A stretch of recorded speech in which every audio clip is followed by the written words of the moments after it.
ខ្ញុំតង់ចិនលើត្រង់ហើយព្រះអង្គម្ចាស់យេ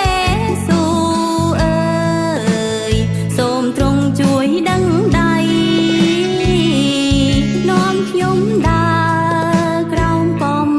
ដៅថ្ងៃឆ្លងកាន់ស្បៃរាត្រីឲ្យพ้นពីដៃខ្មាំងមានភ័យយ៉ាងណាខ្ញុំដឹងថាឈាមទ្រង់ជាទីអានជួយក្របាំងលំការស្រូវឈាមជួយក្របាំងលំការស្រូវខ្ញុំ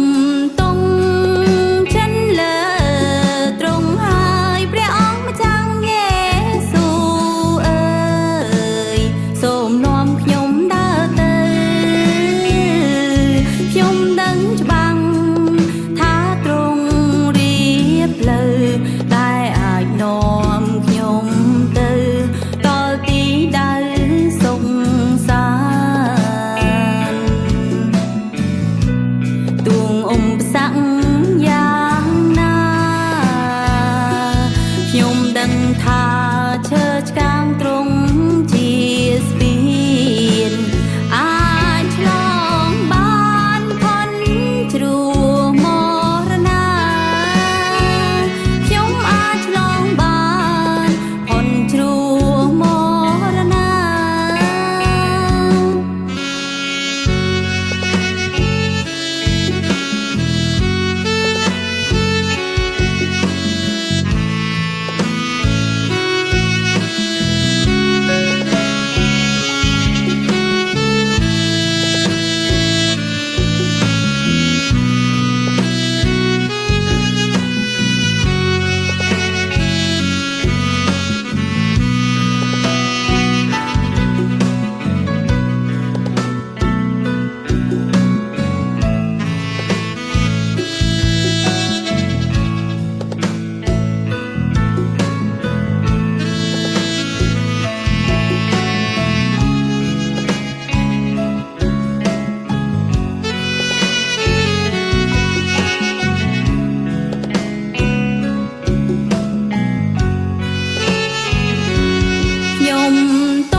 នាំខ្ញុំច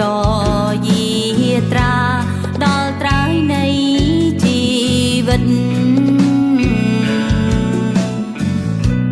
តួគ្រោះថ្នាក់យ៉ាងណាខ្ញុំដឹងថាទ្រង់ជាមិត្តចិត្តស្និទ្ធបដូរជីវិតរងព្រោះជួខ្ញុំរងគ្រោះជួ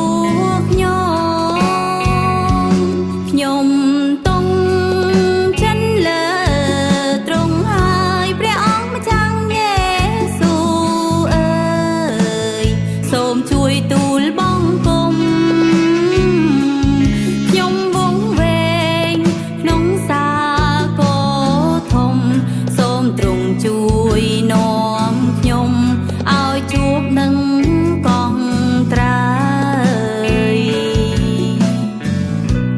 ទួងបីភ្ជុំ